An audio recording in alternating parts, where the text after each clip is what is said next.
Hello and welcome to yet another video. This is the second episode in which, rather than Hinata's father, a young Uzumaki Naruto foils Kumo's kidnapping attempt. However, he receives a severe wound in the process, jeopardizing his shinobi career. That is, if not for a certain fox stepping in and offering Naruto the Hokage to be a reward for his heroism. Witness Naruto's newfound power and unique perspective. This story comes from Storyseeker7. Make certain to support him, her. Please like and subscribe to show your support. Let's get the show started.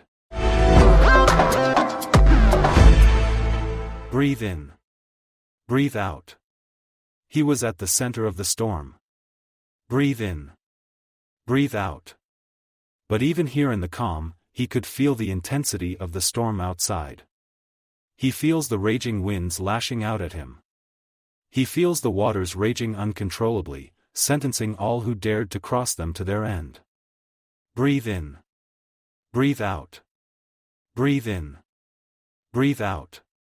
The storm was ancient, older than him. Older than the forest that surrounds his home. Older than anything he could think of.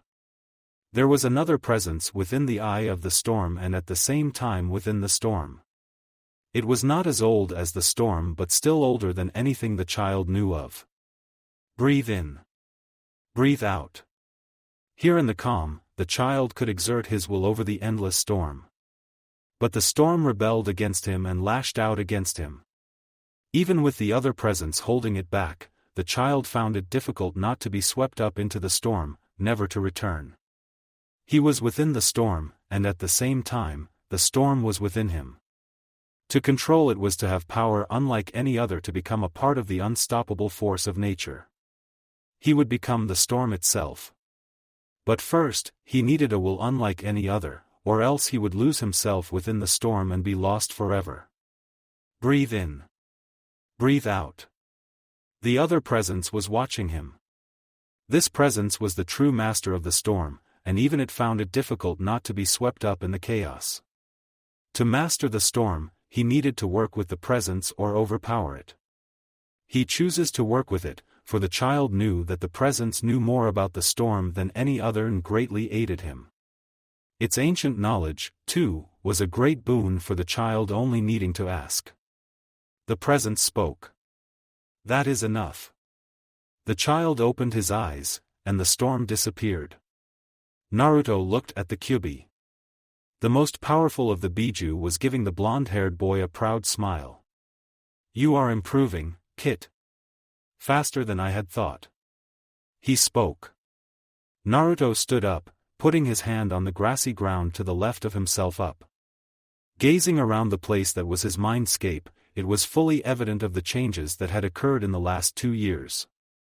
Where it once was, a dark, cramped, and confined sewer system was now a vast and open meadow with the sun shining brightly in the blue skies above the two figures. The cage remained, though forever trapping the fox. It was something that Naruto could not change without releasing the Kyuubi. Still, he thought he could at least change the place to something they both could be comfortable in. They were stuck together, after all, might as well make the scenery nice. Thanks, Kurama, Naruto said. It was strange to know that he had formed a bond of friendship with the fox in the past 2 years. Something he had never imagined happening before he learned of his status as a Jinchuriki.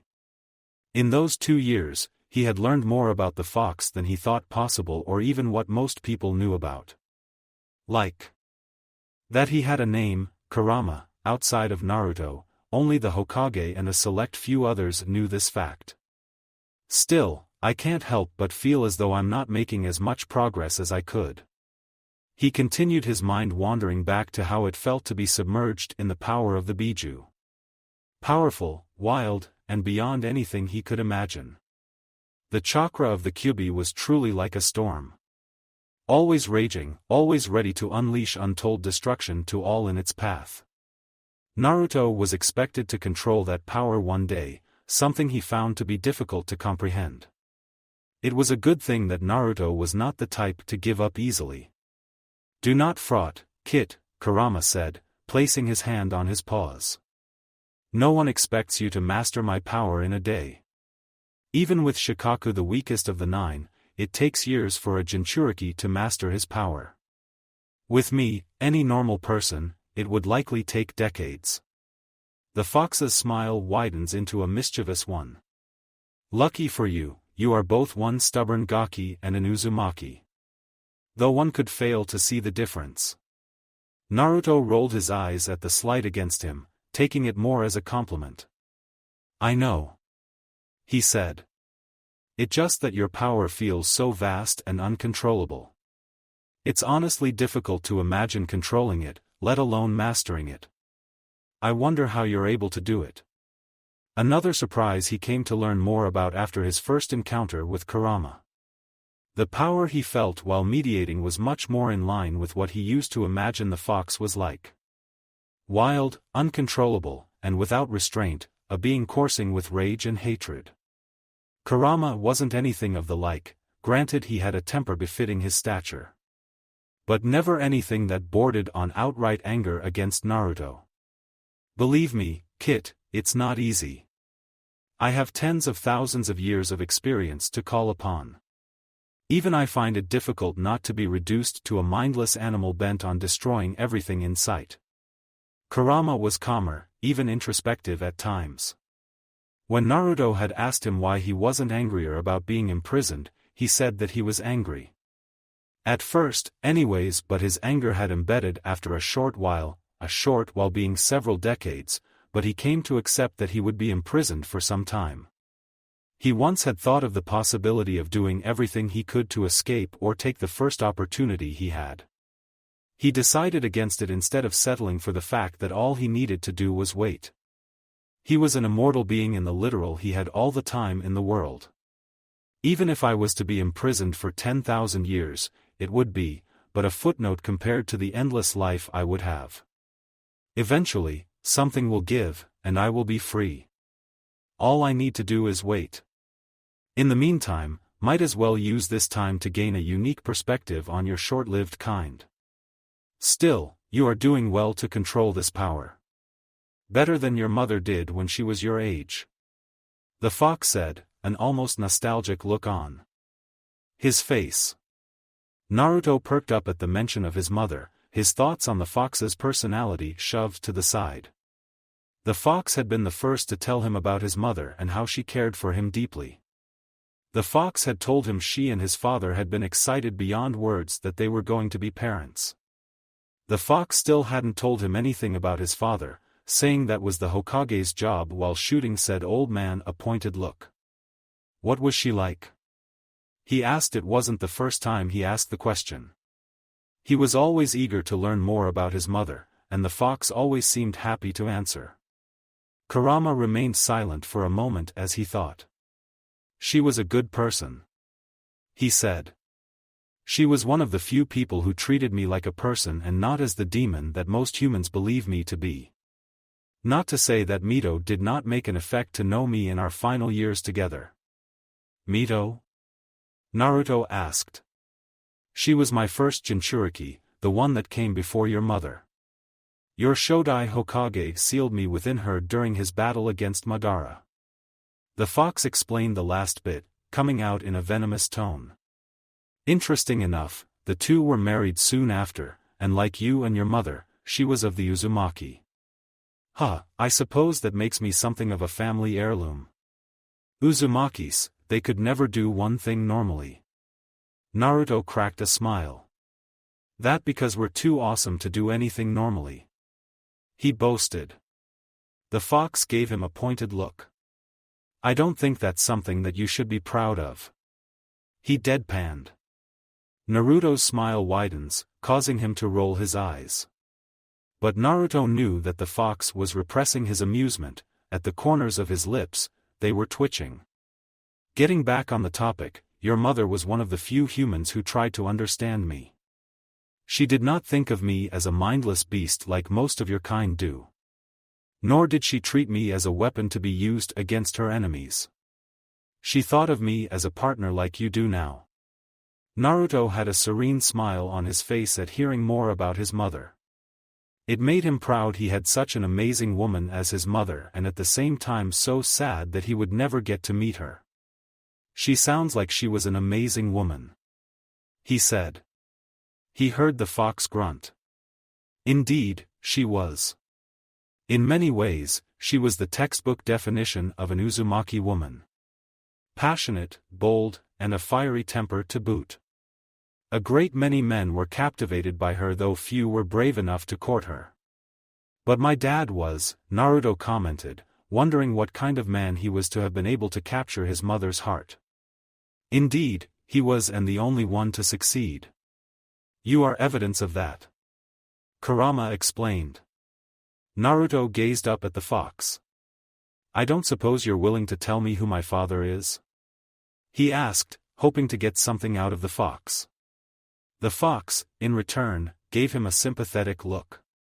He opened his mouth to speak, but before the words could be spoken, Naruto felt a tug, and his mind was receding from the mindscape. "It seems our time here is at an end." The meadow began to fade into darkness as the fox started to stand up. The fox had a sad smile on his face. "Do not worry, Kit. When you become strong enough, I will tell you about your father should the Sandaime fail to do so himself." The darkness claimed Naruto. Hyuga compound. A few moments later Naruto woke to total darkness. It took a moment for his sight to return to him. Or, more accurately, his sights returned to him. Several different images came to life within his mind. Several of them being the same sight but from different angles and distances. Even now, after 2 years of having the Fudogen, Naruto still found it weird that he could see through several different eyes simultaneously. It was even disorientating at times. For several seconds Naruto allowed his mind to readjust itself to the stream of information being sent to his brain. He had once described what his vision was like to Gigi. Only the Hyuga seemed to understand what he described, in that, it was like having an incredibly expanded peripheral vision. He could focus his attention on one single image to bring to crystal clarity while the rest would merge into an odd, misshapen background image generally to be ignored as one would normally do with things they saw in the corners of their eyes unless something was happening to catch their attention. But even that description failed to fully encompass what it was like for Uzumaki Naruto to see. As even his expanded peripheral was clearer and more defined than the average person. The other images were just as clear as the one he would focus on. His attention was just on one image or a set of images at any one time. If something were to happen in the other images, his attention would shift to them. Suffice it to say, it was strange to have the sight of Uzumaki Naruto. His attention went to 3 images, all of the same person but from 3 different angles. 1 from the front and 2 from the back on 2 different sides, giving him a full 360 view of the individual in question and of himself sitting down in a mutative position. He moved his head up to face the man, one set of eyes looking into his eyes. "I assume you had a productive session?" Hisashi asked with a smile. "You could say that," Naruto responded, slightly annoyed that his conversation with Kurama had been interrupted. Hisashi offered his hand to Naruto. "That's good to hear. Though something tells me I interrupted something," he said, having picked on Naruto's annoyance. Naruto took the older man's hand and lifted himself. "Don't worry about it," he said, shaking his head. "The old fox wasn't probably going to tell me anyway. So, nothing lost." A sad smile forming on his lips. Hisashi gave him a critical look that was a mix of worry and understanding. "It was about your father, wasn't it?" he asked. Naruto should have not been surprised by his question. The man did have a strange gift for seeing through people even by Hyuga standards. "Yeah," was all Naruto could say. Hisashi's expression softens. "Naruto, you have to he began to say to be interrupted by Naruto when he put his hand up. "I know. My father was a great and powerful ninja, and he had a lot of enemies even here in the village." Naruto recited the explanation he had always been given about his father. "Enemies that would not hesitate to get at me. He understood the need to hide his father's identity until he was strong enough to handle the consequences. But still, it hurt him a lot not knowing about his father. He knew about his mother, so why not his father? I just wish it wasn't that way. Hisashi gave Naruto a sad-looking expression. I understand, Naruto. It pains me that I can't tell you about him. Then a smile formed his lips. But what I can tell you is that he loved you and your mother very much. He said. And that he was a good man, you would have been proud to have him as a father. Naruto smiled. Thanks, Hisashi. He said to the Hyuga man. You're welcome, Hisashi responded. Now then, how did you do? Naruto allowed his eyes to gaze at the meditation room as he thought. It was a simple white room that, for the most part, was unremarkable. Except that all over the floor, walls, and ceiling were complex lines of seals that appeared to be incomprehensible to any normal person. The seals emerged from a circle in the center of the room, where he had sat. This room was meant to contain Kurama's power during his mediation sessions. The room itself was situated in a building in one of the more remote areas of the Hyuga grounds. Kurama did say that I was making good progress in channeling his power. He said after a few seconds. He says that I'm learning quicker than my mom did. Kurama? The man asked before he made the mental connection. Oh right, the Kyuubi's name. He said uncertainly. He's not as bad as everyone thinks he is. Naruto defended, realizing where the man's thoughts were going. You even met him once.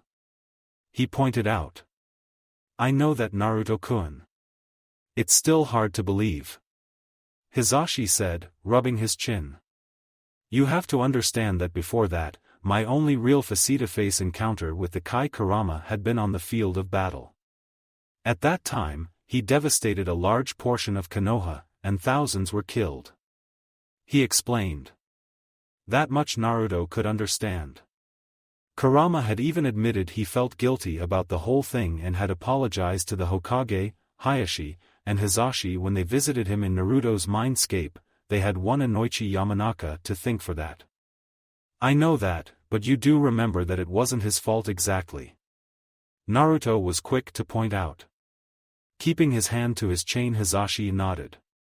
I do. During their visit to Kurama, this being Naruto's second time talking to the Biju sealed in his gut, the group had learned of the true events behind the Kyuubi attack over 7 years ago. Or rather, Naruto and the two Hyuga brothers did as the Hokage would confirm the validity of the fox's story by first vouching for his word. Later showing them the preserved corpse of the rogue Uchiha that had released and taken control of Kurama. The man himself had remained unidentified as his head been caved in by a well-placed Rasengan courtesy of the Yondaime Hokage. He was only identified as an Uchiha by a blood test and the dying testimony of the Yondaime. For what it's worth, I don't hold him responsible for what happened that night.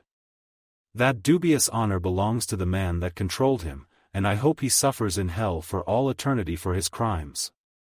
But still, it's hard to move on from the fact that he had been the instrument of destruction used to attack Konoha. I lost a fair few friends that day, and Hyuga took heavy losses that night. I understand, Naruto said soberly. He knew where the man was coming from.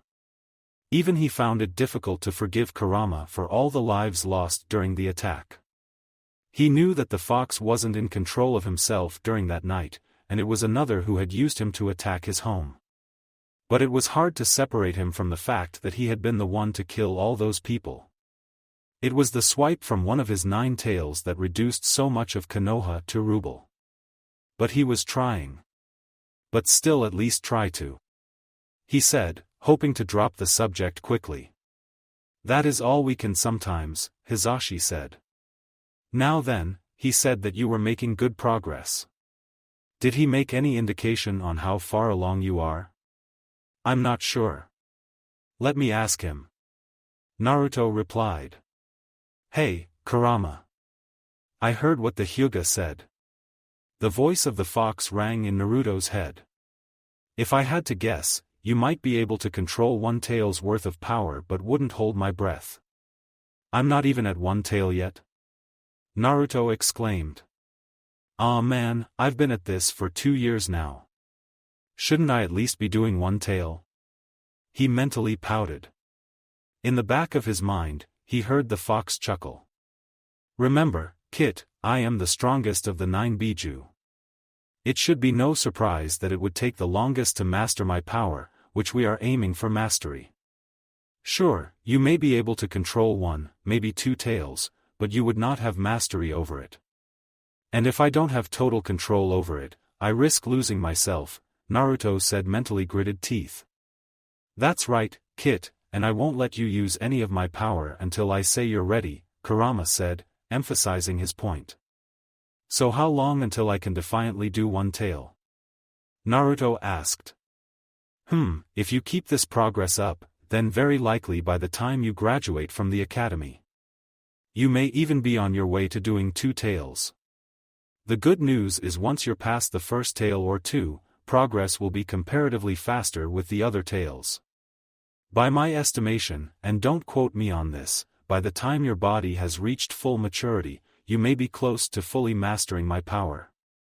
Naruto perked up. At Kurama's assessment. Not even his mother had managed to fully master Kurama's power before she died, she was close. That's great to hear, Kurama. I'm going to be awesome when I grow. Gigi, you best give me that hat. He mentally cheered and was almost jumping with excitement. He heard a quiet cough that stopped him. He looked to Hisashi, who was giving him an odd look. I take it that the fox said something good judging your rather celebratory mood? He said. Naruto had the right mind to act a bit sheepish. Sorry about that. He said. But yes, he said that by the time I graduate from the academy, I'll have control over 1 tail's worth of power.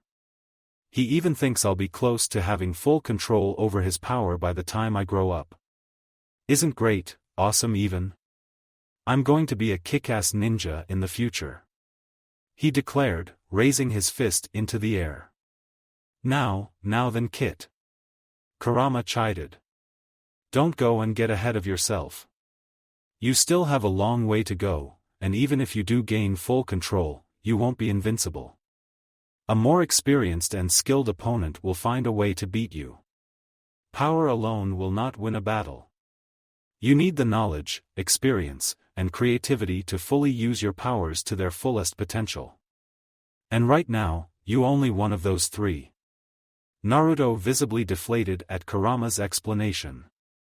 Spoilsport, why can't you let me have some fun? He pouted, not arguing the point. He heard Kurama laugh lightly. Because you make it easy. Naruto rolled his eyes and turned his attention back to the Hyuga man. So, yeah, that's about what he said. I see, Hisashi said, ignoring the exchange Naruto had with the fox. It seems you are making remarkable progress. I do not doubt that you will become one of Konoha's greatest shinobi.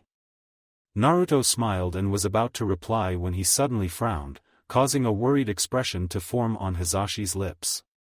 Over the 2 years since he gained the Fudogen, Naruto had collected several more pairs of eyes, mostly from condemned criminals and enemy shinobi, a few times from Konoha shinobi who had volunteered their bodies after they passed away. He kept several of them with his person and others he had throughout the compound. He even had a pair follow Gigi around on occasion. One pair of eyes had caught something that made his heart race with panic. Naruto, is something the matter? Hisashi said, an edge of concern in his voice. Naruto looked up at the twin of the Hyuga clan head, an all too serious expression on his face. It's Hinata's mom. He said if Hisashi's worry wasn't visible, then it was now. She's collapsed in the garden and... Naruto stopped as something else caught his eye. He felt the muscles around his eyes used to be widened. And there's water all over her. Several hours later, outside of Konoha. For the 7th time, that day and probably the 100th time in the past 2 weeks, Tsunade wondered what the hell she was doing. The source of her trepidation? Konoha. There it is. Came the excited voice of her apprentice Shizun. In her arms, her pet pig Tauntaun oinked in equal excitement. Tsunade looked to her apprentice, seeing the excitement rolling off her. A bit of her nervous energy ebbing away at seeing how happy the girl she thought of as her daughter. Remember, Shizun, we're only here for a short while. We are not staying here. No, there were too many demons waiting for her there. Too much bad blood between her and her former home. She looked down the path they were walking. At the end were the gates that led into the hidden village. They were wide open for all to enter and likely guarded by a dozen shinobi. Why was she returning to the place that more than a decade ago she swore never to return to? Coming back to the place that caused her so much heart-ache. The place that took her brother and lover away from her? The answer was simple and complicated. 2 years ago, Hokage Tower Tsunade closed the door behind her as she entered the last place she thought she would go to, the Hokage's office. Your verdict? Her former mentor said, cutting to the chase. She looked to the man that at one time she had considered as her adoptive grandfather, still does. She shook her head, genuine pain stabbing at her as she saw the grief that flushed his face. I'm afraid there's nothing I can about it. The nerves around his eyes suffered too much damage. Not even I would be able to fix them. I see. Was all the old man said. Sensei, you're getting too old for this. Just retire before this job kills you. Truthfully, she didn't know what she would do if something ever were to happen to her former mentor. She had already almost lost all the people she held dear to her. Only 4 such people remained alive today, and one of them had become a twisted perversion of his former self. I tried my best even though of several new techniques that could work. But they were beyond my skill to work, beyond current medical technology or both. I'm sorry. At this, she wanted to turn and leave out the door and get of this village. Leave before the memories got to her. Her feet refused to move.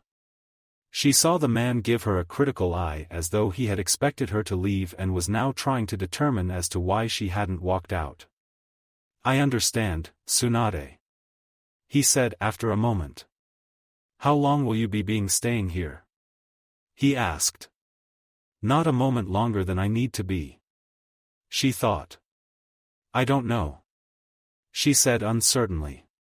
She saw the barest hint of a smile on the old man's face. So, he's already had an effect on you? He said as a statement more than as a question. Tsunade brushed a stray strand of hair back into place. I don't know what you're talking about. A lie. Flashes of her examination of the blonde-haired boy surfacing. His bright and yet weary smile when her former and still sane, debatable, teammate introduced them. His excited bubble as she looked over his empty eye sockets, an image that disturbed her and made her wish the worst pain upon the perpetrator, talking about how he heroically faced down an S-rank Kumo nin to save a beautiful princess. Ah, kids and their exaggerations. Except she knew it wasn't a complete exaggeration. He had faced down a Kumo shinobi to protect the heiress of the Hyuga clan. She wanted to strangle the Jinchuriki for his foolishness. Didn't the brat know that he could have been killed? Dear Kami above. This tiny clone of Minato had inherited both of his parents' recklessness. She kept these thoughts buried in the back of her mind as she finished her examination. What she didn't know was that the smile she kept on her face had been a real one. Only truly faltering when he mentioned his dream of being Hokage. Foolish, she wanted to say to the son of the girl that was the closest thing she had to a daughter. She wanted to tell him that only idiots strived for such a goal and that the job would only make him suffer. She didn't say a word of it and replaced her smile. She told herself that she would not get attached to this ball of sunshine. She would be here for a few nights at best, long enough to rest up and stock up on supplies. They would never see each other again. She told herself that this boy would never achieve his dream, that it would be best to forget about him.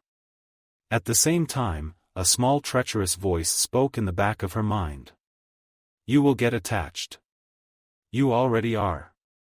You know he will become Hokage because you want to believe he will. Why would I believe that? She asked that voice. What's the alternative? The voice shot back. Tsunade didn't answer. Her silence was enough. Very well, Tsunade. Her former mentor said, dropping the subject. Regardless, I'm glad that you're here. It's good to see you after so long. He said with a tired smile. Same to you. She said, surprised at how honest she was. She hadn't realized how much she had missed her former sensei. Hell, she had been surprised at how refreshing it had been when her pervert ex-teammate had suddenly shown up. She was about to turn around and open the door when she saw the old man reach into his desk. A moment later, he flops a small stack of papers on his desk. While you're here, there's another favor I would like to ask of you. Present time, Gates if Konoha. Since then, she had made infrequent visits to her old home. Usually, to check up on her aging ex-mentor, old man, you need to retire, and stock up on new supplies on her journeys. She would also check up at the hospital and help with implementing the new improvements as per her agreement with the Hokage. In return for paying off her debts, she would get to enact the plans she proposed several years ago to improve Konoha's medical care. Both in the shinobi and civilian fields. Progress was slowing going with her infrequent visits, but already the village was benefiting from the changes. Much to her chagrin, Naruto would find her and irritated her to no end. Because of the blonde-haired brat, she would frequently visit the Hyuga compound. She had to admit it was good to see Hitomi again, and her daughter was too cute for words. No wonder that Kushina's spawn had fallen for her, even if he didn't know it yet. The last time she had been here was about 4 months ago.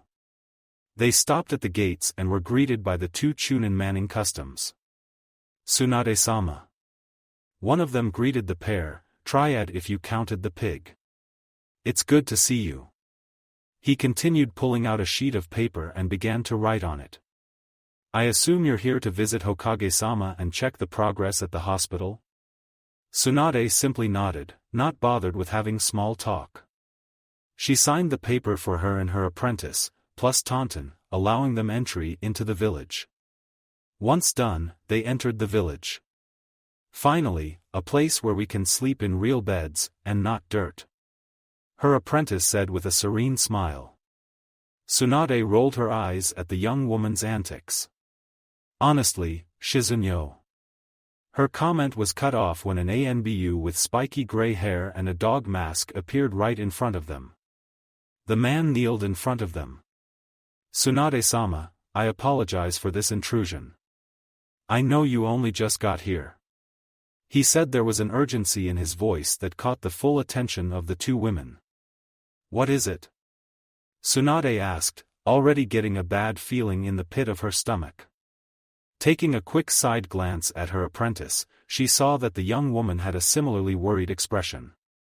Tsunade-sama, I ask that you come to the Hyuga compound right away. It's an emergency. The statement confused the Sannin what could be happening at the high. Hyuga. Tsunade's eyes widened as everything clicked in her mind. This should be about the time that. Oh, Kami, please tell me she's okay. Her mind raced. 4 months ago, when she had been in Konoha, she had checked on Hitomi and knew about her condition. At the time, she couldn't identify the cause. Her condition couldn't have deteriorated that much, could it? It is the Hyuga matriarch Hitomi-sama. She's in labor, and I'm afraid that there has been comply. Tsunade didn't give the man the chance to finish. Faster than even she thought possible, she was racing towards the Hyuga compound, her apprentice close behind. Can't let another person die on my hands. Not again. Her subconscious thought. A minute later, at the Hyuga compound, outside the medical ward, what do you mean you don't know what's wrong? Hayashi all but shouted at the Hyuga doctor. The man squirmed under the clan head's intense glare. It is precisely as I said, Hayashi-sama. The doctor replied, doing his best to keep calm. I cannot identify the cause of your wife's current condition. Whatever it is, it appears to be killing her. Hayashi took a step back like he had been slapped. This can't be happening. His beloved Hitomi was dying, and there was nothing he or anyone else could do about it. He had been in a clan meeting when he heard about his wife going into sudden labor and almost immediately encountering complications. He had been well out of the chamber before the elders had a chance to respond. Close to the pair sitting on a bench were Naruto and Hinata. Both children were looking every bit as distressed as he was. Naruto was softly saying comforting words to Hinata, trying without success to calm the girl down. Next to them stood his twin Hisashi, a grim expression on his face. Next to him was Niji, a cold expression, but Hayashi could see the small cracks in his mask. He too was concerned about his aunt by marriage. He just didn't want to show it. Killing her? He repeated after a short silence. I'm afraid so. The doctor said, nodding his head.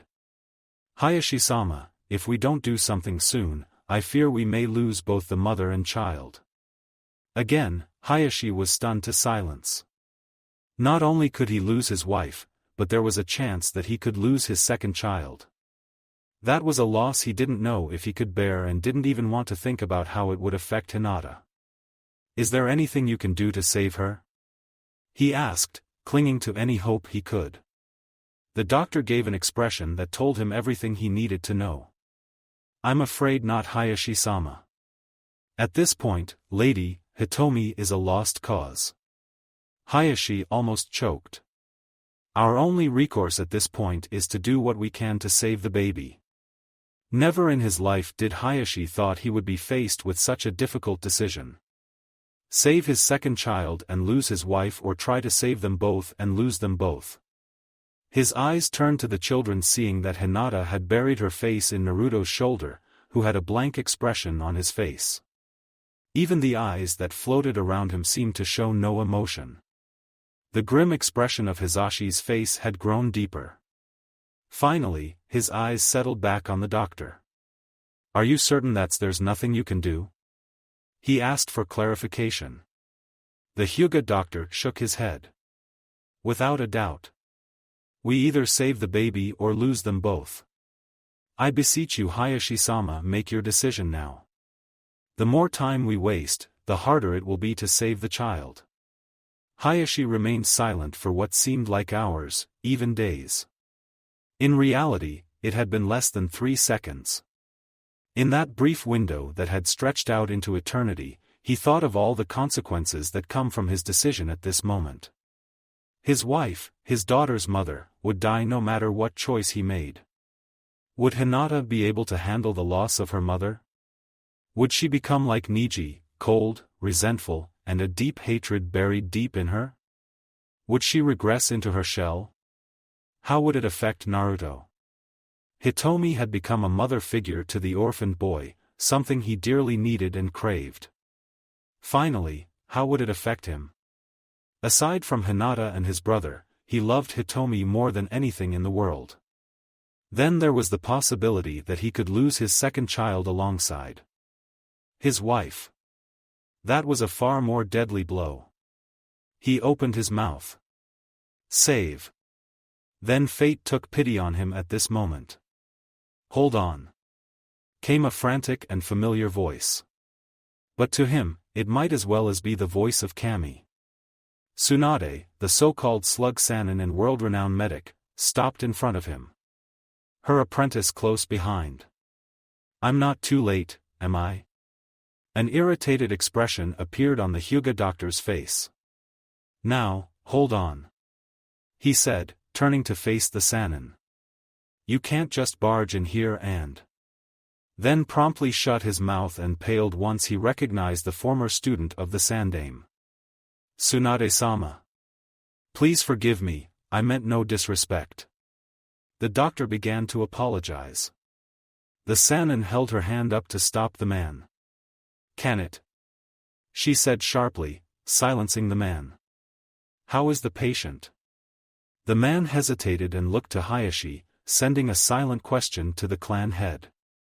Hayashi nodded his approval, and the doctor returned his attention to Tsunade. The patient, Lady Hitomi, is not faring well, he said reluctantly. The Sannin glared at the doctor. That much I can gather, she said harshly. What I want are details. The Hyuga doctor flinched at the woman's tone of voice. Of course, Tsunade-sama, I was getting to that, he replied. About an hour ago, Hitomi-sama, while tending to the gardens, went into labor suddenly. The complications showed almost immediately after as she collapsed. If it had not been for our ward Uzumaki Naruto, then we may have never found out until it was too late. He gestured to the boy in question. So that's how we found out. Hayashi thought to himself. It seemed now he owed the boy another debt. The adults looked toward the blonde-haired child, who perks up at the mention of his name. I had a pair of my eyes watching her, Naruto explained nervously, his cheeks getting a slight tint of red. I noticed that she wasn't feeling well for a while. I was worried. So, I decided to keep an eye on her, no pun intended. I'm sorry if I crossed a line, he raised his hands defensively. I always tried to respect her privacy. I never watched her use the bathroom or bath or anything like if that's what you're worried about. Then he began to scratch his cheek, a nervous tick. I was just worried about her, you know. She's almost like a mother to me. Hayashi and Hitomi both had been aware of Naruto's spying. Both Hyuga had figured that the boy had been concerned for her and only wanted to make sure she was okay. Though Hayashi did intend on talking to the boy about the matter after the baby had come. Spying on others was unbecoming of a young man, at least when inside the walls of Konoha or when not actively carrying out his duties as a shinobi of the village. In those cases, it was all fair game. We'll discuss this later, Naruto-san. But thank you, Hitomi may owe you her life, Hayashi said. Don't worry about what we think of it. In this case, you did the right thing. He tried to assure the boy that he did nothing inherently wrong.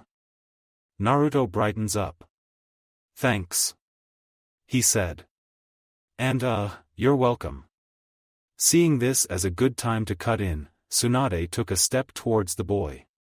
Tell me, Naruto, what you saw when she collapsed, Tsunade asked.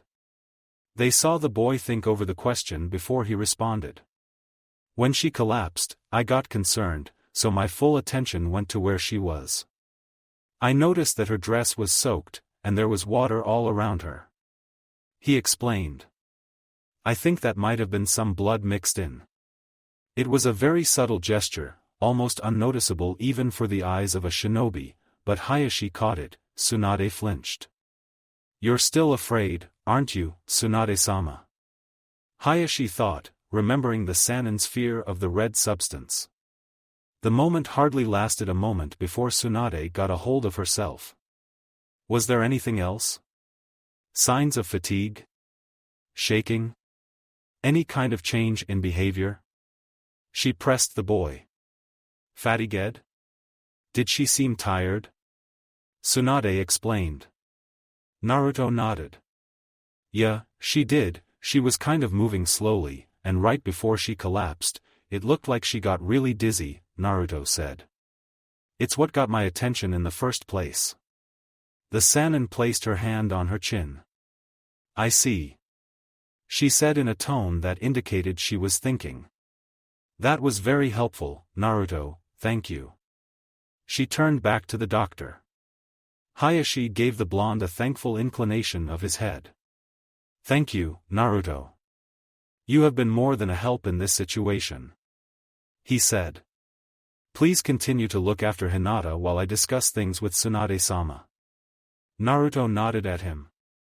Next to him, Hinata held onto his arm, a worried expression still on her face, but now her eyes had a glint of hope in them. Turning back to face the doctor and Tsunade, Hayashi listened to their conversation. If you can't give me a cause, then at least give me the symptoms, Tsunade growled at the Hyuga man. Of course, Lady Tsunade. The man quivered. As young Naruto stated, Lady Hitomi is experiencing extreme fatigue. She's barely managed to hold on to consciousness throughout her labor. Furthermore, she's been showing signs of disorientation and possible hallucination. She might not be fully aware of what's happening to her right now. He explains Hitomi's condition as he did with Hayashi. Hearing it a second time felt no better than the first. Please, Tsunade, if there's anything you can do about this, then do it. The Hyuga clan head wished to himself. What about her physical condition? Tsunade prompted the man. Also, is it okay if my apprentice checks up on her? If you think she can help, then please be my guest. The doctor indicated. Tsunade motioned to her apprentice, a young lady with black straight hair and eyes holding a pig. Of course, Tsunade-sama. She walked to the bench and placed the pig next to Naruto. Could you please look after Taunton for me, Naruto-san? She asked. Sure. Why not? Naruto asked, giving the pig an awkward stare as it trotted up to him and sat in his lap. Thank you, she said and turned around to walk up to the sliding door. She opened it and walked in. Excuse me. I'm here too. Her voice was cut off as she slid the door shut behind her. Now, as for her physical condition, the Hyuga doctor began. Simply put, she's getting weaker. Getting weaker? Tsunade pressed a slight edge of annoyance. Yes, there's no other way to describe it. I haven't found what's causing it, no signs of internal bleeding, trauma, poison, or anything else that could be a cause. I even checked to see if her pregnancy had any link, nothing. She is simply getting weaker, dangerously so. As I was saying to Hayashi-sama, I fear our only option is to do what we can to save the child. Tsunade listened intently to the doctor's assessment, a deep frown appeared on her face. What made you think it was poison? She asked. He didn't mention anything about poison. Hayashi thought, horrified at the possibility that someone would do that to Hitomi. It was a remote possibility that I decided to test. Since the other causes didn't seem to work out, I thought it a good idea to test and see if poison or venom was involved. The doctor explained. No luck. Tsunade-sama, I found no traces of any kind of poison in her body. Hayashi relaxed at hearing that. Not surprising, as if it were poison, it would be affecting the baby as well. The baby has been unaffected. I find that difficult to believe. Tsunade said, sounding a bit suspicious. As remarkable as it sounds, the baby, for the most part, appears to be unaffected by the mother's condition. Granted, there are signs of stress on the baby but nothing dangerous. The Hyuga man clarified. It is why I believe the child can be saved while the mother cannot. Tsunade-sama, Hayashi said, getting the Sanin's attention. Is there anything you can do about Hitomi? Please, I don't want to lose her. Hayashi said desperately. A sympathetic flashed across the woman's face. I'm not sure, Hayashi, from the sounds of it, her condition sounds bad. Tsunade tried to explain. I'll have to take a look for myself. But if there is a chance, I will try to save her. That is, if you don't mind if I take over from here, doctor. She said to the Hyuga doctor. The man gave a respectful bow to the Sanin. Of course, Tsunade-sama, it would be an honor to see the greatest medic nin in the elemental nations in action. If you do not mind that I aid and observe you. Tsunade rolled her eyes at the man's flattery. Then let's get to work, she said, gesturing for the man to move. He nodded and stepped towards the door, opening and closing it behind him. Thank you, Tsunade, Hayashi said with a bow. Regardless of what happens here, the Hyuga clan will be in your debt today. Just please save my wife and child. His voice was uneven as he tried to keep his emotions from overwhelming him. Tsunade turned her head to face the man, seeing that he was open and genuine with his feelings, a rare sight with a Hyuga, not to mention the clan head. "Don't thank me just yet," she said, just above a whisper, ood enough for him to hear. "I still haven't seen Hitomi for myself yet," she said, turning to the door. She stepped right in front of it and froze. No, not now. Tsunade thought herself. She had been about to step through the door when the reality of the situation had fully hit her. She was about to go in and take care of a patient in need. A patient who was giving birth and was in a critical state. A patient who could die if she failed. A patient who was bleeding. There would be blood. There would be blood. There would be blood. Tsunade started to take a deep breath, trying to calm herself. She had to keep her hemophobia from overwhelming her. She had to keep those memories of a dying boy and a dying lover both covered in their own blood from stopping her from doing her job. She had to. In the back of her head, a small voice was mocking her. "Ladies and gentlemen, gaze upon the most pathetic thing you'll ever see. Tsunade Senju, the world's greatest medic, is afraid of a little blood. How can she expect herself to operate in a profession where it's guaranteed she'll encounter the stuff?" Tsunade wanted to rebut the voice but couldn't come up with an adequate answer. "Oh, that's right, she didn't." The voice almost laughed. She all but abandoned her profession and ran like a coward. The voice was right. She had, for the longest time, turned her back on being a medic.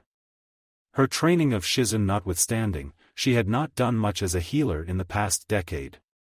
When she did, it was comparatively minor stuff, something any hometown doctor could do. Even when she was roped into doing something bigger, she usually trusted her apprentice to do the bulk of the work. Only in the last 2 years did she start to do anything resembling the work she used to do. When she and her former sensei made their deal about improving the medic practices of Konoha, again, nothing major. Like surgery or anything else that would involve her seeing and coming into contact with blood. If she got squeamish around something as simple as a paper cut, then how was she expected to help a patient through childbirth? "No, I can't do this," she thought, taking a step back. "It's too much. Let Shizun handle it. She can do it." She tried to justify the mocking voice continuing its taunts. Then a new voice sounded in the back of her mind. "Yes, you can," it said. It had been barely above a whisper, but it had been enough to break her out of her panic-induced state. She didn't recognize the voice, but it had a strange familiarity to it that she couldn't place. Whatever it was, it had been enough to kick her mind into gear. She looks to Hayashi, seeing a very concerned expression on his face. "Tsunade, are you all right?" he asked. She wants to say that she wasn't, that she was not ready for something like this. But she shoved that thought to the deepest recesses of her mind. "I'm fine," she said. Just lost focus for a second. She admitted the partial truth. "Hayashi, I will save Hitomi and your child. You have my word on that." For the first, since she got here, she saw a smile form on the man's lips. It wasn't forced one either, showing signs of hope in it. "Thank you, Tsunade," he said. For the first time in a long time, Tsunade found herself believing her own words. She turned her gaze back to the door and steeled her nerves for what was to come next. She opened the door, knowing that if she stepped through, there would be no turning back. She stepped inside and closed the door behind her. Several hours later, Hinata didn't know how long she had passed when Naruto nudged her awake. Groggily she opened her eyes and gazed at the blonde-haired boy. She lifted her head, too tired to have noticed that her head had been resting on his shoulder. "Naruto?" she asked, almost yawning. She saw the boy motion towards something. She turned her head to face whatever he wanted her to see. It was her father waving for them to come in. It took a few seconds for her tired mind to wake up and process the picture before her. When it did, a wave of apprehension came over her.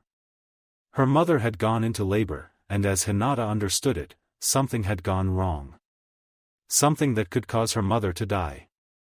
When she had realized that the girl couldn't control herself, and had ended up crying into Naruto's shoulder. She didn't care if what she was doing would be considered un-Hyuga-like. She didn't care if Niji would mock her for her open display of weakness. Nor did she care that she had gotten into her crush's personal space, something that causes her face to turn beet red. All that she knew was that she was going to lose her mother and possibly her little brother/sister. What could she do without her mother? Her ever-loving mother who would gently stroke away her tears whenever she had a nightmare. Her mother, who cared for the central gardens, and passed on her love of nature to Hinata. Her mother who would encourage her to do her best in everything she did. How could she bear to lose her mother? When the doctor had made his report to her father, she had lost all hope. Then that other lady showed up, Tsunade she believed her name was. The name did trigger a strange sense of familiarity in the back of her mind. She felt as though she should know who the lady was but couldn't place where. But she did recognize the woman. She had shown up 2 years ago to examine Naruto, something about seeing if she could restore his eyes, and would every few months make an appearance in the village. Naruto seemed to take a shine to her, even calling her Bachan, a nickname that seemed to irk the woman to no end. With her sudden appearance, hope had begun to well up in her again as the woman proclaimed that she would save her mother and soon tobe a newborn sibling. For the next several hours, before Hinata had dozed off, Hinata waited with a mix of hope and despair, wishing that her mother would survive. She would often see the younger lady, Shizune, if she heard correctly, dashing out of the room along with the doctor and nurse. Sometimes disappearing down the hall and to later return with an assortment of items. Sometimes they would stop by to talk to her father and uncle, speaking in hushed tones. Always they would look exhausted. Now the moment of truth had come. "Tsunade?" she asked, hope and fear resonating in her voice. Her father gave her a weary smile, an action that both made her hopeful and fearful. "Come," he said quietly. Wordlessly Hinata nodded her head. She felt Naruto standing up. She looked up at him, seeing that he was now offering his hand to her. She took his hand, a small blush heating her cheeks as she realized that she would be holding her crush's hand. With his help, Hinata stood up, and still holding hands, the young pair followed her father past the door into a small hallway. They walked down the small hall. As they came to the door, Hinata felt her heart beat faster. She felt Naruto squeeze her hand. She looked at him, seeing a reassuring smile on his face. Hinata nodded at him, thankful he was here to support her no matter what happened. The two went through the second set of doors. Hinata prepared herself for the worst. What she saw stopped her heart for a moment. For her, that had been an eternity. Sitting up in her bed, alive and well, was her mother. Her eyes were tired, but she had a content smile on her face as she gazed down at a precious bundle. That bundle Hinata quickly realized was her newborn sibling. The mother noticed the newcomers, and her smile widened as she motioned them over. When they got to her bed, Hinata could make out some of the details of the baby. She noticed how small it was, how vulnerable it was. The child had its eyes closed. She couldn't see the eyes, but she knew that underneath they were the same eyes as hers. Small bits of black hair could be seen poking out from the cover. The baby was beautiful, and Hinata felt a happiness she never thought possible well up inside of her. Her mother smiled at her, her eyes looking tired, almost dead. Carefully she held the child to Hinata. "Say hello to Hanabi, your little sister," she said, voice calm and tired. Hinata let go of Naruto's hand and gently took the baby Hanabi into her arms and held her close to her chest. The small caused the newborn to stir. Her eyelids opened, revealing the same set of pale eyes that all Hyuga had. She gazed up curiously at Hinata. Hinata's smile brightened, and she knew that she loved her little sister. "Hello, Hanabi. Welcome to the family." Konoha, Hokage Tower Hiruzen looked out the window of his office. It was early in the day, but he could feel the weight on his eyelids. Outside he could see the citizens of the village going about their day. Sometimes he saw the distinctive shape of a shinobi or two jumping from rooftop to rooftop. It lifted his spirits to see such a peaceful day in his village. It almost made him forget all his regrets, all his mistakes. Almost. "I'm getting too old for this job." He had been too old when he had named his successor and had been when he was forced to take the hat again.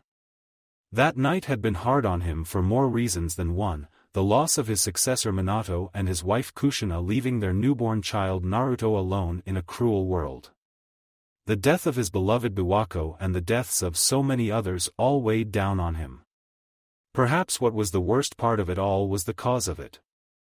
To be more accurate, a former member of Konoha's shinobi forces long thought to be dead.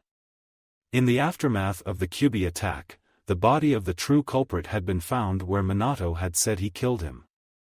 It had been difficult to identify who it had been at first due to his head having been obliterated by a Rasengan. DNA testing had confirmed his identity, and the results had almost broken him. That night he had ordered the identity of the man and the DNA tests to be sealed. The only thing that would be known was that the attacker had been a rogue Uchiha. No one, least of all Kakashi, would ever know that it had been Obito that was behind the Kyuubi attack 7 years ago. He would see to it that the boy would always be remembered as a hero. It was better that way. "What happened, Obito? What caused you to turn on us in such a way?" It was the first of many questions he asked himself about that night. He may never know the answers, and to be honest with himself, he hoped he never would. He had more than just the regrets of the past weighing down on him. New problems were rearing their ugly heads in the present, 2 to be exact. Both had one thing in common at their root: Hyuga. The incident 2 years ago was most certainly causing him headaches. He was making plans in the event the worst happened, a reality that seemed more likely with each passing day, and thus was a lesser issue at the moment. It was the second and most recent problem that occupied his thoughts and brought about his melancholy. A few days ago, Hitomi had given birth to her and Hayashi's second daughter Hyuga Hanabi. Normally this would be a joyous occasion, something that would warm his old heart to know that new life had been brought into the world, into his village. A welcome change considering his profession. The girl's birth had been anything but normal. Very few outside the Hyuga clan knew of Hitomi's troubled pregnancy, and he had been one of them. No one could quite figure out the cause behind the woman's illness. Even Tsunade couldn't figure it out when she examined her several months ago. Now they had an answer, and Hiruzen had been left disturbed by the implications. Hitomi had been poisoned. If it had not been for Tsunade's timely arrival into the village, then the Hyuga would likely be making burial arrangements right now. The poison had been a very subtle one enough to avoid Tsunade's attention when she first examined Hitomi. Otherwise, they would have found it a long time ago. He didn't know the exact details, but he gathered that Hitomi going into labor had made the poison more noticeable to Tsunade's sharp eyes.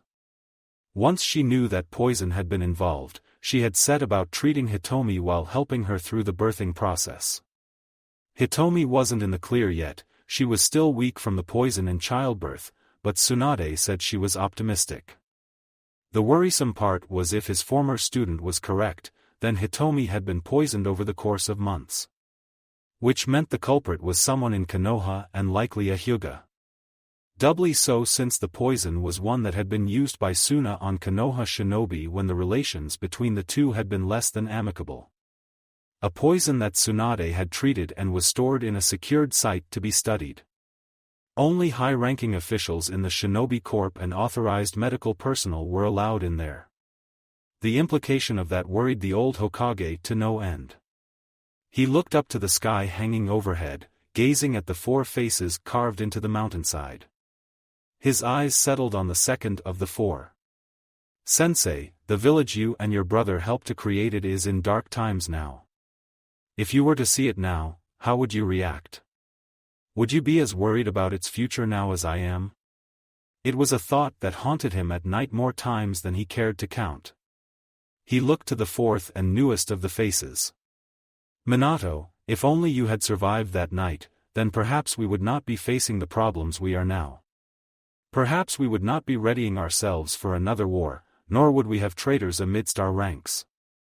He let out another long sigh, feeling every year his age. Tsunade was right. He needed to retire before this job killed him. The trouble was he had no successor to hand the hat to. He had some ideas for candidates, but each had their problems. Kakashi, too mentally unstable for the position and did not want the job. Jiraiya, he would have an uprising from the Kunoichi. Danzo, the less said about that, the better. His former student Tsunade was probably his best choice as a successor. She had in recent years shown signs of improvement in her mental health, and despite what she claimed, Hiruzen knew she still cared for the village that her grandfather created. But she still had a way to go before he was ready to hand the hat to her, and at the moment, she would flat out deny his offer. No, he was afraid that he would have to hold on to the hat for a few more years. By then, he would have a few more options to choose from. He turned away from the window and back to his desk, which had a mountain of paperwork on it. He swore that the thing grew 5 inches while his back was turned. He picked up a sheet, eager to get his mind focused on something else. The intercom on his desk buzzed, grabbing his attention. "Yes, Aiko?" "What is it?" he said. With a press of a button. "Hokage-sama." The voice of his secretary responded. "A guest is waiting for you." "It's Tsunade-sama, sir. She appears to be eager to meet with you." If the woman had been in the same room, she would saw Hiruzen's eyes widen. "Is that so?" he said. "Please send her in." What could his former student want? Usually, she would be on her way out of the village by now. She already is. Almost on cue, the door to his office opened, and in walked Tsunade. There was an expression on her face that he couldn't place.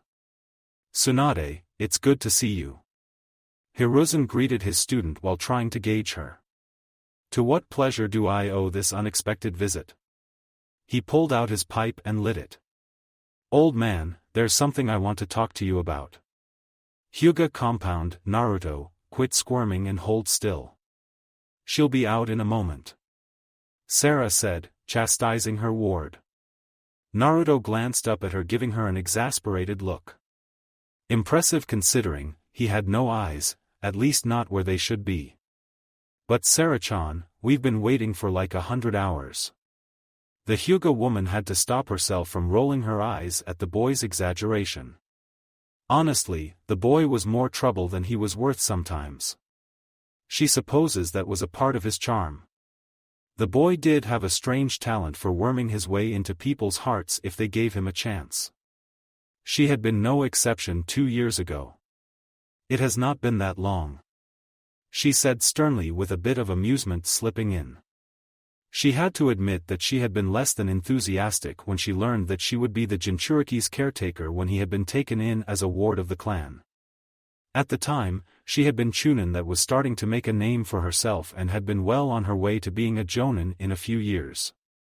Taking care of the child, any child really, would slow her progress, maybe even stump her completely. And yes, there was the stigma of having to care for the village's resident Jinchuriki. Looking back now, she realized she had acted in a manner unbefitting of a Hyuga and as a shinobi of Konoha. When she met the boy, she had to expect to meet many things. A wild animal-like child, a bloodthirsty demon in human flesh, a soulless being. She did not expect to meet a small, lonely, shy, and, looking back at it now, afraid boy, who at the time would flinch whenever she raised her voice even above a whisper, or would pull away from her even at the slightest touch. If she ever met the former matron of the orphanage, unpleasant things would happen. She had not expected that boy to become the ball of sunshine he was now, nor did she expect him to become an important part of her life. She was proud to say that in the past 2 years, she had done a fine job caring for the boy. Her skills as a kunoichi had not degraded as she first feared they would. She had kept them sharp through training, and occasionally she was sent on missions that required her skill set. She was still a shinobi of Konoha, after all. If anything, they had improved. Naruto being a training nut did not hurt. But how much longer is she going to be? I'll die of old age at this rate. Naruto whined. How long can it take a girl to get ready? Get used to it, young one. You'll be waiting a lot on her in the future. She thought to herself. Naruto, she'll be out when she's done and not a moment before. She said before a smile crept onto her face. Besides us, ladies need to look our best on special days like this. She said, striking a small pose. Naruto gave her a blank expression. So that's never for you? Sarah felt a vein bulge in her head as she resisted the urge to thump the impudent child on the head. So, this is what it was like to have a younger brother. Thank Kami, she had been an only child. Watch it, boy, you're one remark away from a visit to the hospital. She saw a fox-like grin spread across his face. The boy opened his mouth, and Sarah was in the process of making an explanation to Hayashi-sama about the blonde's demise. Fortunately, Kami decided that today was not Naruto's day to enter the pure world as a set of doors slide open to reveal 3 familiar figures. Flanked by both of her parents, Hinata looked stunning in her dress. Evident by how Naruto was doing his best impression of a fish. Oh, this is going to make great blackmail material in the future. Sarah thought to herself as she bowed to the clan head and his family. If only I had a camera right now. Click. The sound of a camera got the Hyuga woman's attention. She raised from her bow to see Hitomi-sama holding a camera, a fresh picture rolling of it. Taking the photo out and examining it, the Hyuga matriarch gave Sarah a knowing wink. The sound of the camera had also snapped Naruto out of his daze, and just as quickly, the device was gone. Wow, Hinata-chan, you look great. The boy said with a smile. Sarah was treated with the sight of a scarlet-faced Hinata. Thank you Naruto-kun. She said. You look good too. Told you that getting dressed into something nice would pay off. Sarah thought as she remembered Naruto kicking up a fuss about wearing something nicer than what he normally wore. The blonde scratched the back of his head. Thanks, Hinata-chan. He said, his smile brightening. Sarah smiled to herself at seeing the interaction between the 2 children. Even if they didn't realize it, it was evident to everyone around that the 2 cared for each other deeply. I may be a bit biased, but Naruto-kun, you have picked a fine young lady to fall for. The same goes for you, Hinata-sama. She noticed that the group had started to move, and she walked close behind her eyes, remaining on the children. It came as a surprise to her that Hayashi had fallen back to walk beside her. You did a good job caring for the boy. He said. We couldn't have picked a better person for the job. She felt elated at her clan's head's praise. I was merely doing my job. She humbly admitted. Anyone else would have done the same. Hayashi shook his head. Perhaps for the first month or 2, you were. But after that, you did more than just doing your job. He said, looking at her. I remember what happened with that storekeeper in the 3rd month. A dark shadow fell over her expression as the memory was dredged up. Naruto, Hinata, and she, along with another Hyuga, she thinks, had been on their way back to the compound after spending time in the park when Naruto had taken notice of something in a shop's window. A stuffed animal, a fox. Ironically enough, the boy had such a longing look on his face that Sarah knew she would have felt guilty if she didn't try to get it for him. She had told Hinata and to wait outside while she and Naruto went inside to retrieve the item, even asked the girl if there was anything she wanted. The stuffed rabbit next to the fox had caught the girl's attention. The moment the two had stepped inside the store was when the trouble began. Sarah was proud to be a child of Konoha. She was proud to be a shinobi in service to the village. She praised her ancestors for having the wisdom to settle in Konoha in its early years. She loved her village and would give her life to defend it just as easily she would for her clan. But even she had to face reality and acknowledge that the village was not without its faults. The same could be said about her clan, but that was getting off topic. She knew how the rest of the village viewed and treated her charge. She couldn't blame them either. It was hard to separate the boy from the demon he contained, and humans were irrational beings after all. The orphanage aside, ignoring the child's existence had been the worst offense against him. Certainly, Konoha treated its Jinchuriki better than other villages. The rumors out of Suna alone made her question if humans were any better than the supposed demons they feared. The store owner had been friendly to them for all 3 seconds. Then his eyes went past her and narrowed in on her charge. Never in her life had she seen so much hate and fury in someone's eyes. Not even the many opponents she had faced in her career came close. The few moments were a blur of shouting between the two, mostly the man shouting, "Demon child," and other things she was loath to repeat in front of anyone, let alone a child. Several times he reached for Naruto, fully intending to harm him, with her stopping him using more force than the last. The result was that she and Naruto leaving the store with the latter almost on the verge of tears, and the store owner left unconscious via several Juken strikes. On their way back, Sarah had her Byakugan on the whole way and a deathly aura around her that dared anyone to strike at her charge.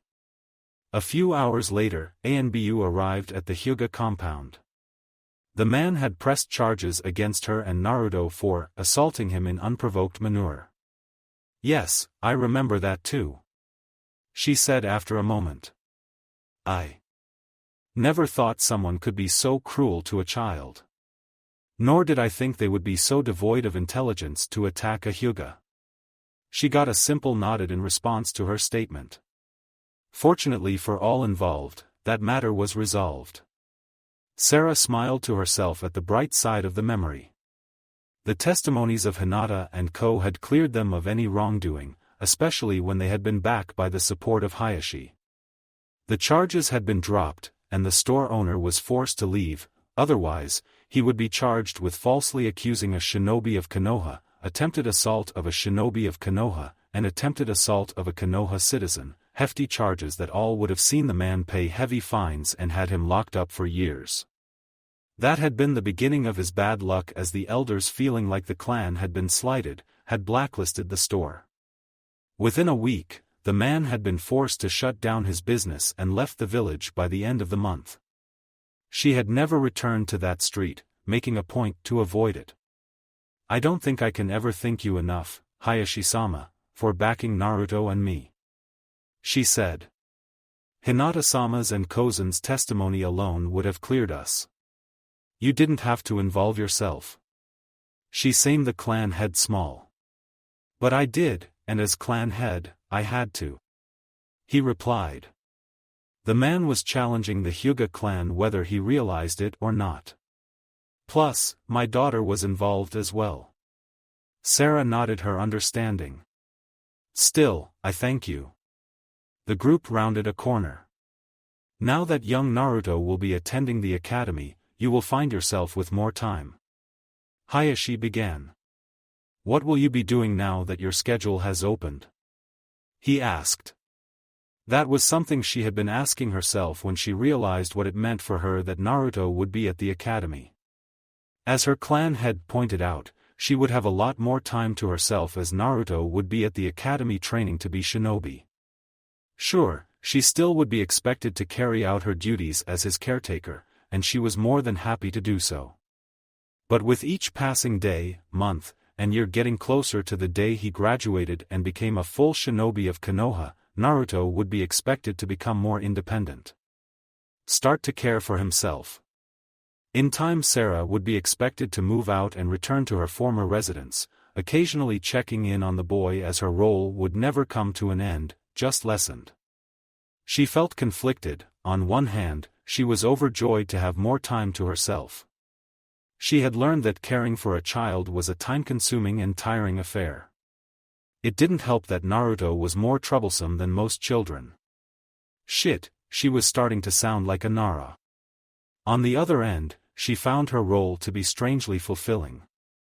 She viewed the blonde as the little brother she never had, and caring for him had made her wonder what it would be like to be an actual mother.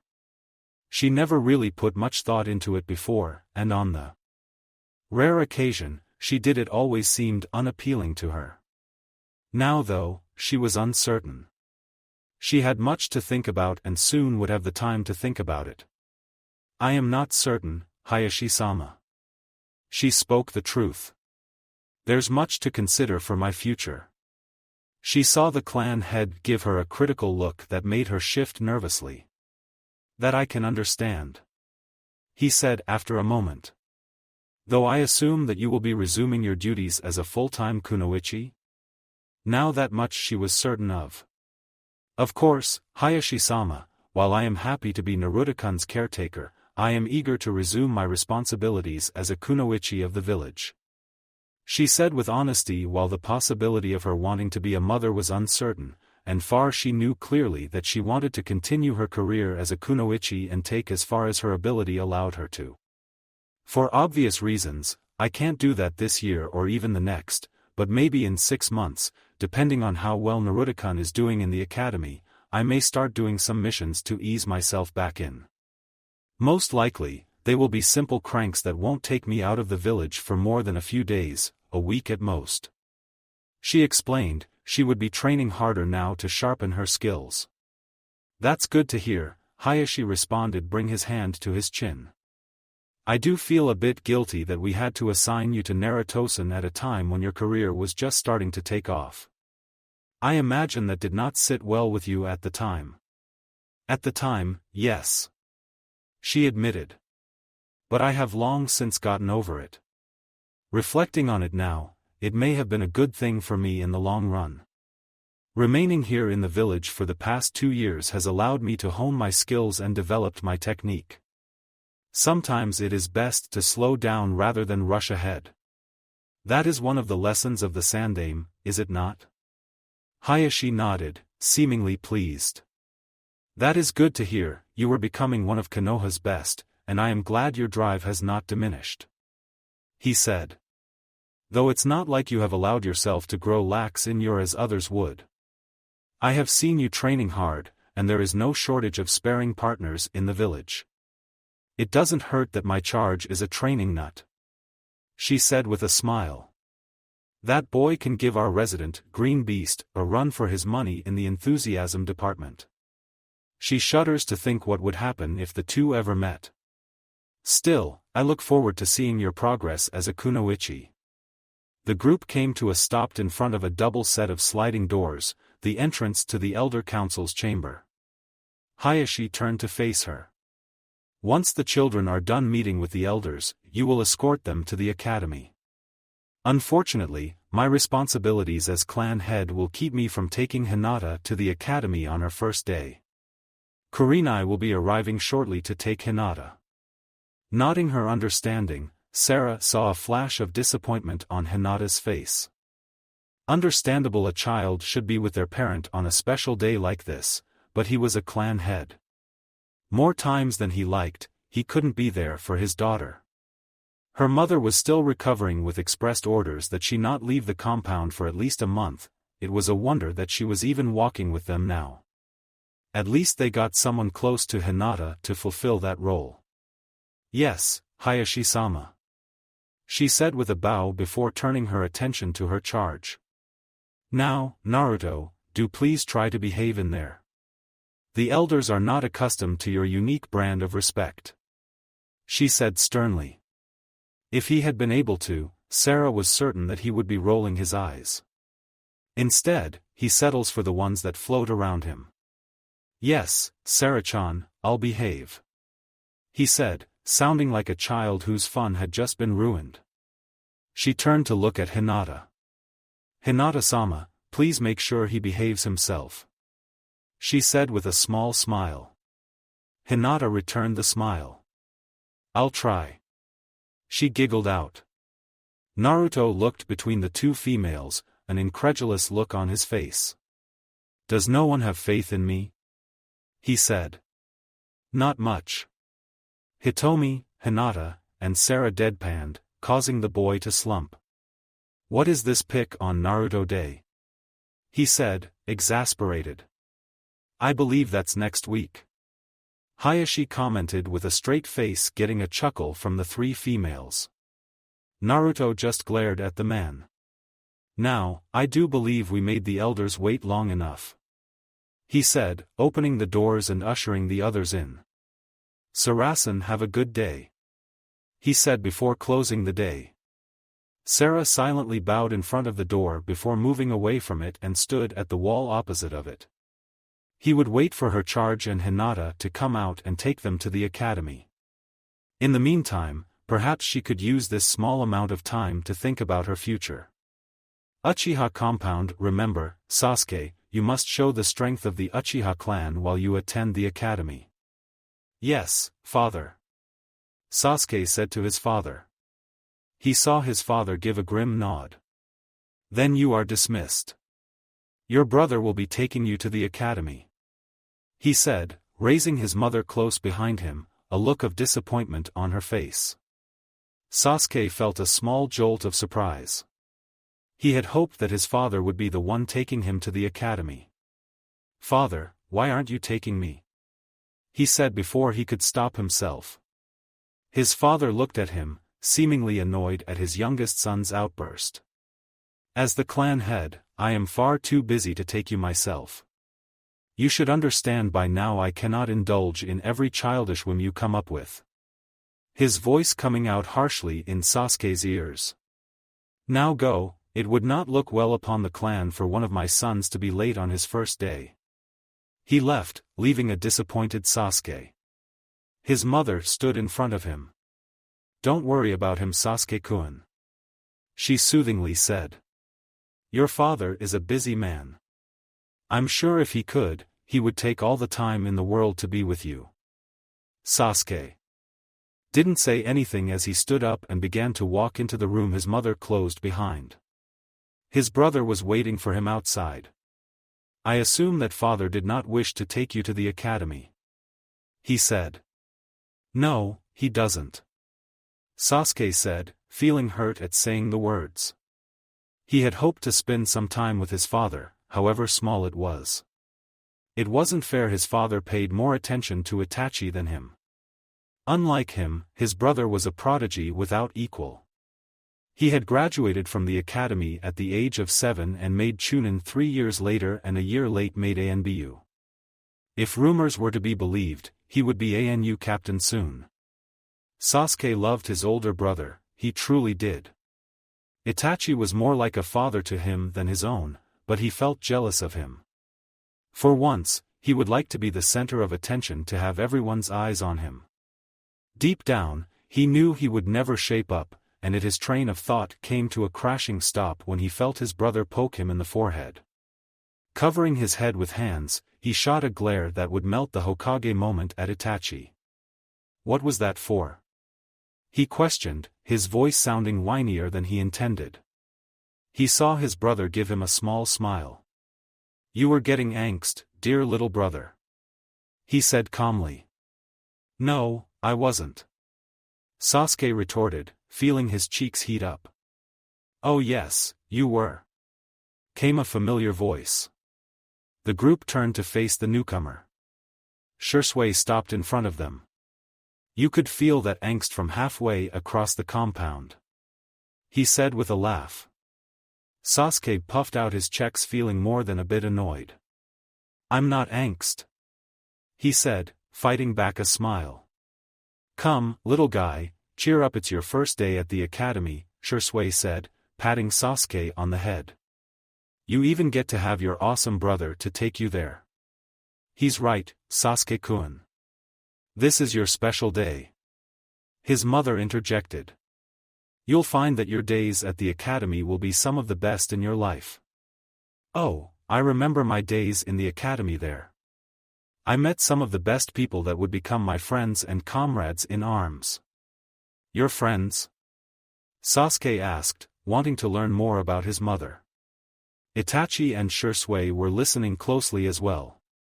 Yes, such as your father's teammates and friends Hyuga Hayashi and Namikaze Minato. Of course, there was my generation's Inoshikacho trio. Wait, my father was friends with a Hyuga? Sasuke said, disbelieving that an Uchiha and Hyuga could ever get along. Wasn't Namikaze the yondaime? His brother queried. Sasuke's eyes widened as he looked between his brother and mother. His father had been friends with a Hyuga and a Hokage?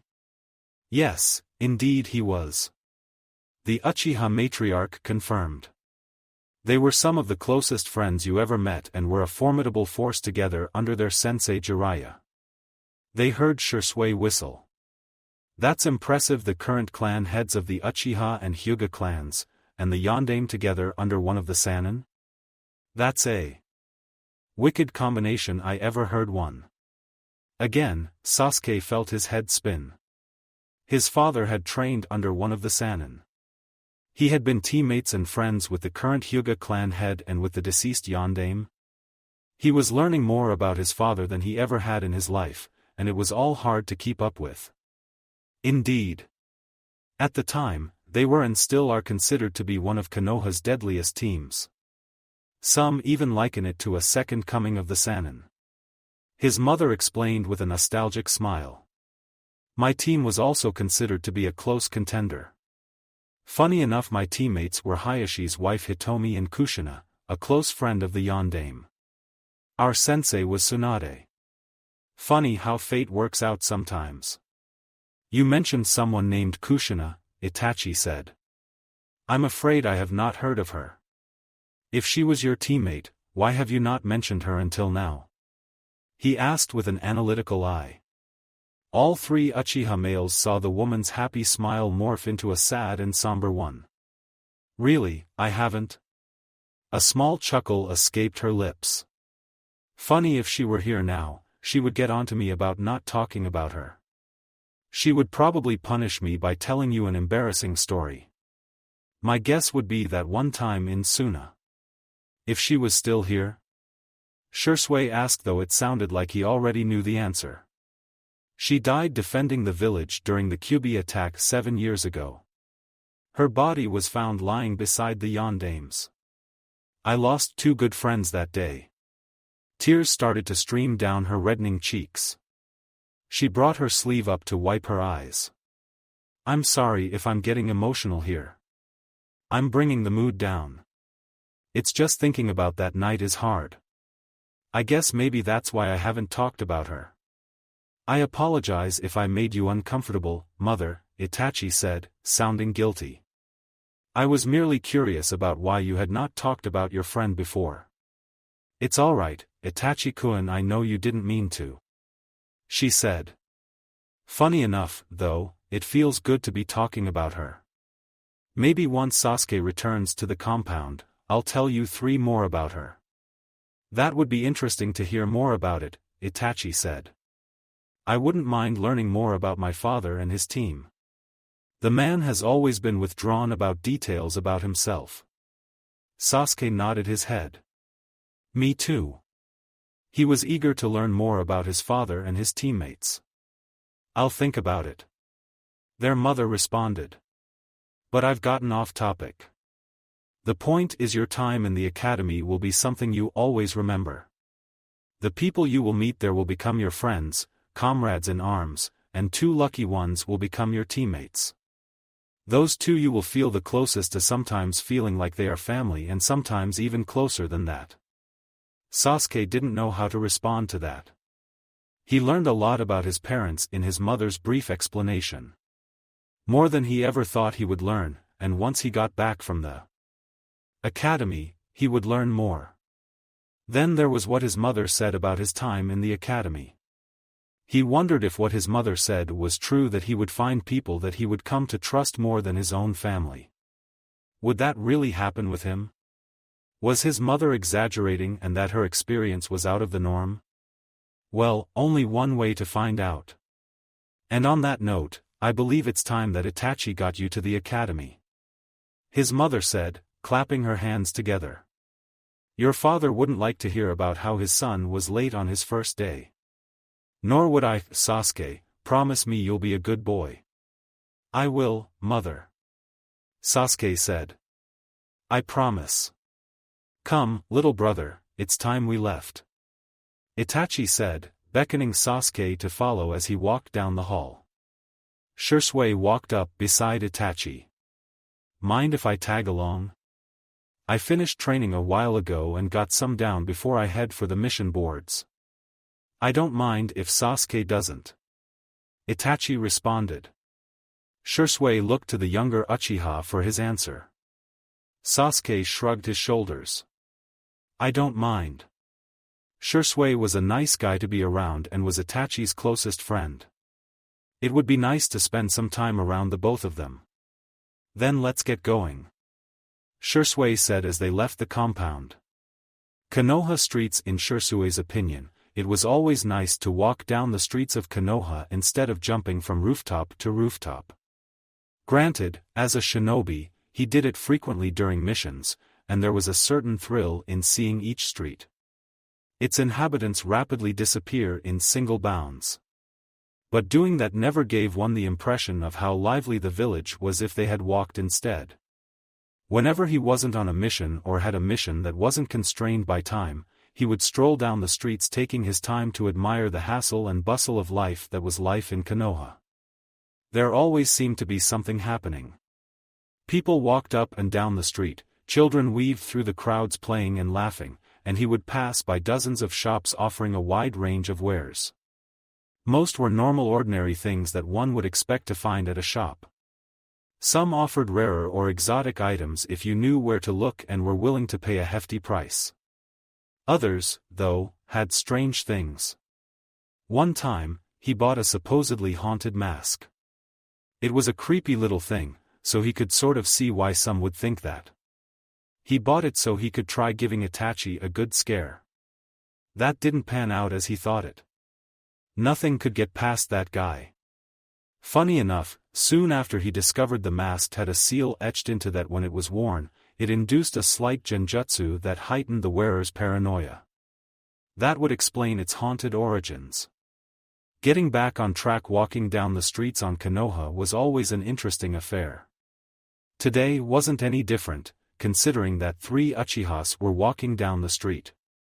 That alone was usually enough to get people to notice them. But 2 of them were the sons of Fugaku, the clan head of the Uchiha, one of which was hailed as a prodigy of unmatched caliber. The third of the group was one of the strongest shinobi in Konoha, having earned the moniker of Shunshin no Shisui. A lot more people were paying attention and whispering among themselves. Some in awe and reverence.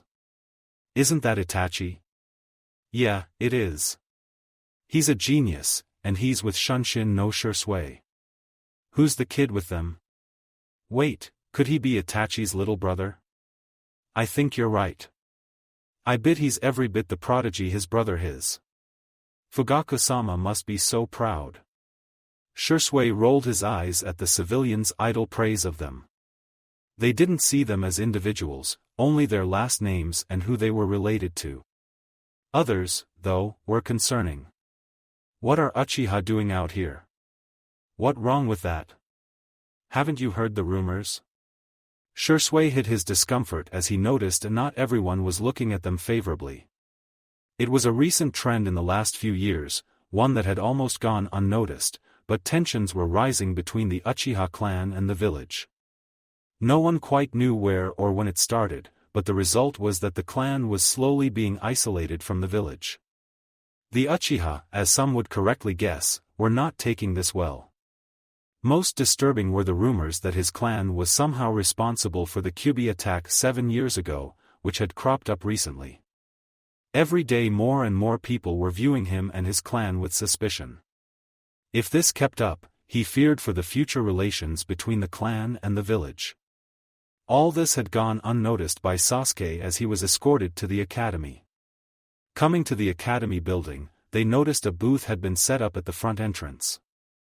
A small group of people was waiting at it, children and their parents. Almost all of them were nothing notable, most likely were civilians or from minor shinobi families. However, did catch his eye, 2 women and 2 children around Sasuke's age. One was a young woman with black hair, red eyes, and clothes that looked more like wrappings. The other woman appeared to be around his age and had brown hair that stopped around her shoulders. Most notably about her were her eyes that made her look like a blind person.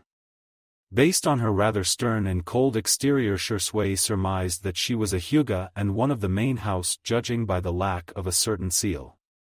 One of the children was also a Hyuga, a girl with dark blue hair. She was was that even possible for a Hyuga, clinging to the 4th member of the group and the one that stood out the most. A boy with hair that spiked in every direction and seemed to be blessed by the sun, and around where his eyes should be was a dark orange cloth wrapped around his head. The Uchiha stopped behind the group of 4, getting their attention. The reedied woman was friendly enough as she gave the group a respectful and friendly smile. "Itachi-san, I haven't seen you in a while," she said. "It's good to see you as well, Yuhi-san," Itachi replied. "My duties in ANBU have kept me busy, so you have not seen me as often." Shursui looked to his best friend. "You know this lady?" he asked him. Itachi nodded. "This is Yuhi Kurinai. We met when we were paired together for a mission. She is a very skilled genjutsu user," Itachi said. Shursui arched an eyebrow. He knew Itachi was an honest person, seeing no need to lie when it wasn't necessary. So, when he said this woman was skilled in genjutsu, and keep in mind he was considered a master in the field that some say couldn't be beaten, he meant it, and it said a lot about her skill. "You flatter me, Itachi-san. Hearing you speak highly of my skill in genjutsu is quite the honor," the woman said. "Though I still feel that I can't hold a candle next to you." Itachi shook his head.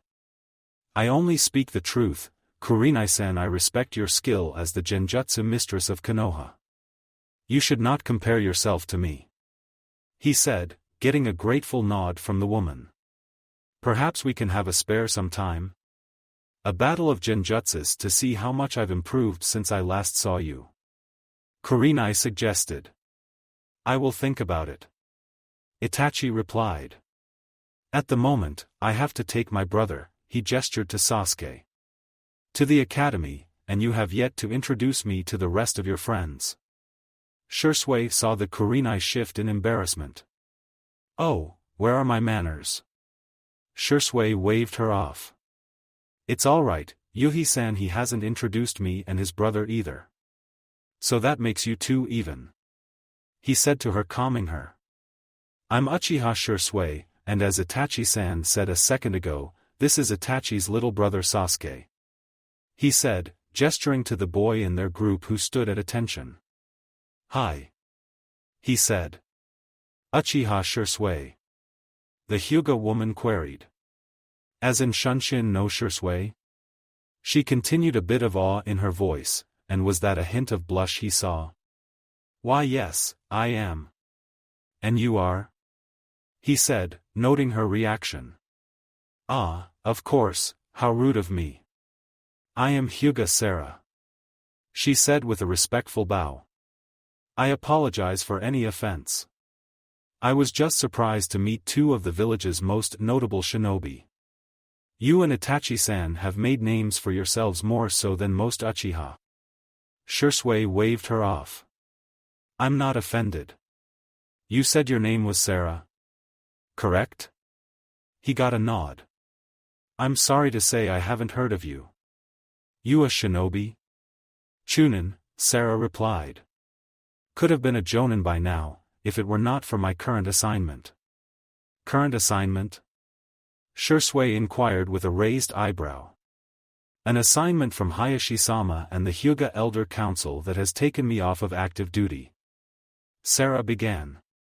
"For the last 2 years, I have been charged with the care of our ward, Uzumaki Naruto. She motioned towards the blonde-haired boy.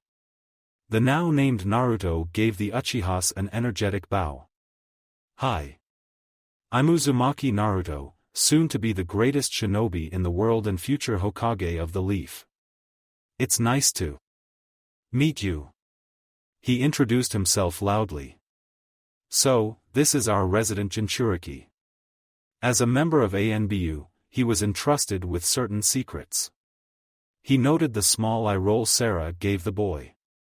I had heard that the Hyuga clan had taken an orphan in as a clan ward. Something about repaying a debt they owed him. Shursui commented. It's nice to meet you too. He extends his hand to the boy. The boy grasped it and gave it a good shake. That's because I saved Hinata, he said, letting go. Hinata?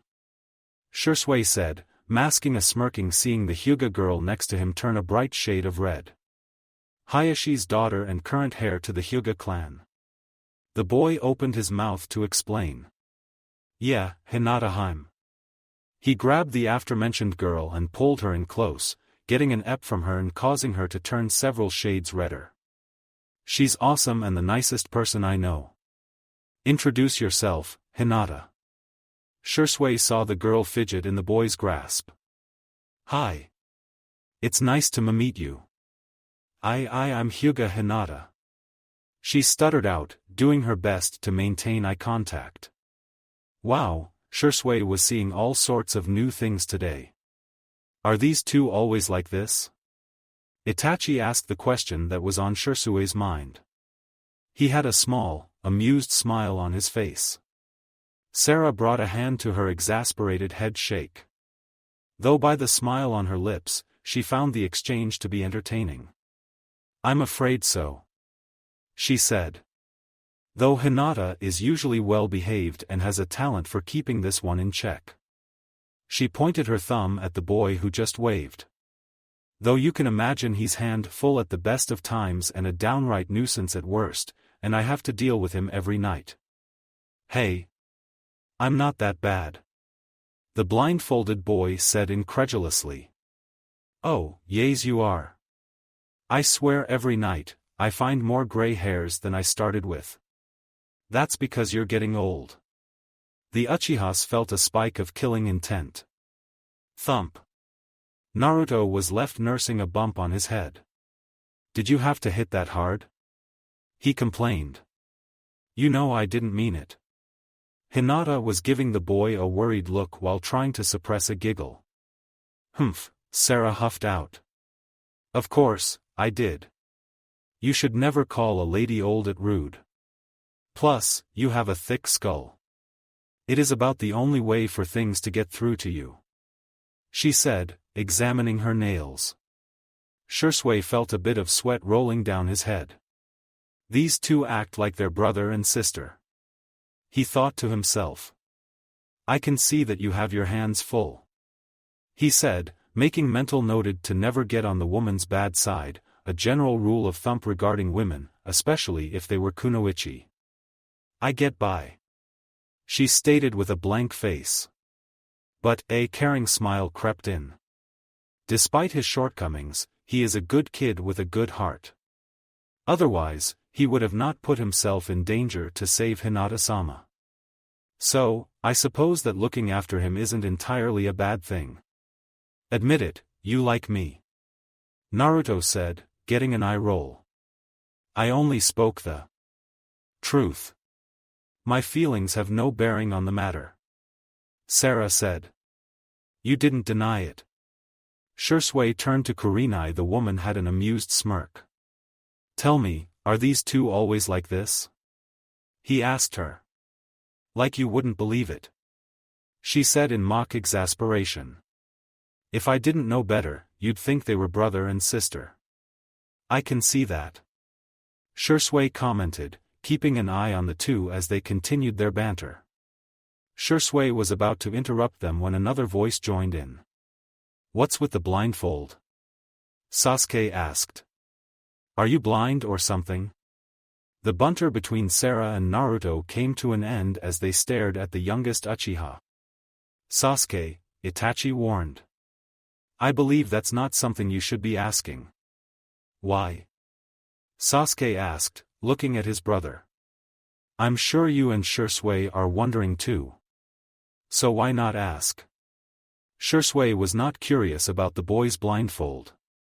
He had read the reports on the Hyuga affair 2 years ago and knew why the boy wore a blindfold. That is because you are asking a personal question.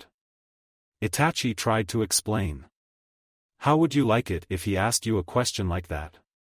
But I'm not the one wearing a blindfold, he is. Sasuke said. That's not the point, Sasuke, Itachi replied. What you are asking is a personal question for someone you just met. It's rude, and you should apologize. But, no buts, Sasuke, apologize. Itachi said with an iron voice. Sasuke grumbled. He turned to face Naruto. I'm sorry for asking a personal question. Please forgive me if I offend you in some way. He said. I too apologize, Uzumaki-san, Itachi added in. My brother meant no disrespect. I believe he was just curious and had not thought it would be rude to ask you. Naruto rubbed the back of his head. It's all right. I forgive you. I figured the question was going to come up at one point or another. He explained. Most likely when we were in the classroom. So, it won't hurt to tell you now. Shisui had not taken that into account. If Sasuke asked, then the other children would too, and odds were that they would be less polite about it. I assume it has something to do with the Hyuga affair 2 years ago? Itachi said. Hyuga affair? Sasuke asked. What's the Hyuga affair? Shisui was the one to explain. 2 years ago, while under the pretense of making a peace treaty, the head of the Kumo delegation attempted to kidnap the heiress of the Hyuga clan. He noted the way Hinata fidgeted and how Naruto took a protective step towards her. He didn't like that he was bringing up bad memories for the girl. The attempt failed due to the interference of a street orphan. The heiress was rescued, and the man brought into custody. While there, after a brief interrogation, he confessed to his crimes and admitted that Kumo had planned it. To repay the debt they owed to the orphan, the Hyuga clan took him in as a ward. It was a short and simplified version of the story, one that most in Konoha would know. What he didn't mention was that the man was handed back to his village, where if intel was correct, he had been executed soon after. The peace treaty had held, but relations between Konoha and Kumo had turned icy and were steadily sliding in the negative direction. Nor was it known that the boy had awoken a new power, not publicly anyway. He's that orphan. Sasuke guessed while pointing at the blonde. That's right. Sarah chimed in. Thanks to his heroic. Shisui heard her mutter, and reckless, under her breath, actions our heiress Hinata-sama was saved that night. Shisui and Itachi noticed the odd look in Sasuke's eyes. You fought a Kumonin? He asked in disbelief. Yeah, I did. Naruto boasted. Naruto. Sarah said. The blindfolded boy deflated somewhat and scratched his whiskered cheek. Well, more like I was a nuisance and got my ass handed to me. He admitted. But I still saved Hinata. He quickly added. But what does that have to do with you having a blindfold? Sasuke asked, the awe still present but more restrained. I was getting to that. Naruto said. Well, as it turns out, the bastard. Language Naruto. Sarah cut in. Naruto ignored her.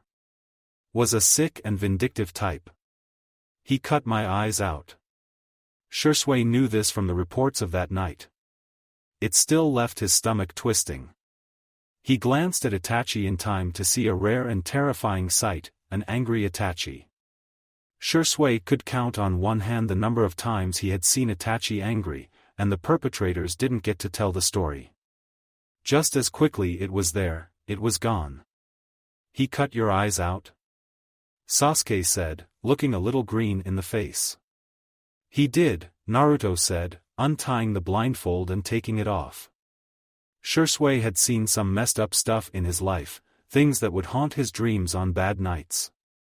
But most of them never gave him the bone-chilling feeling like seeing a smiling blonde with an empty set of eye sockets. He was certain that he would be seeing that in his sleep tonight, as would Sasuke. Shursui had to commend the younger brother of his best friend for not reacting any worse than he was. His expression was a mixture of disgust and fear and maybe a bit of sympathy. That's horrible," Sasuke said after a moment. Naruto nodded, putting the blindfold back on. "It was. I fainted from the pain when he was done. I woke in the hospital with Gigi and Hinata, and her dad in my room. The rest, you know," Naruto said. "Well, except for one thing," Naruto added with a smirk. "What?" Sasuke pressed. "I got back at him," Naruto said as a pair of eyes float down in front of him. Thank you for watching. I hope you enjoyed it. Make sure to like and subscribe, and don't forget to share this video with your friends. Guys, make sure to help the author by visiting the link in the description. This is Fox Sage, and I'm signing off.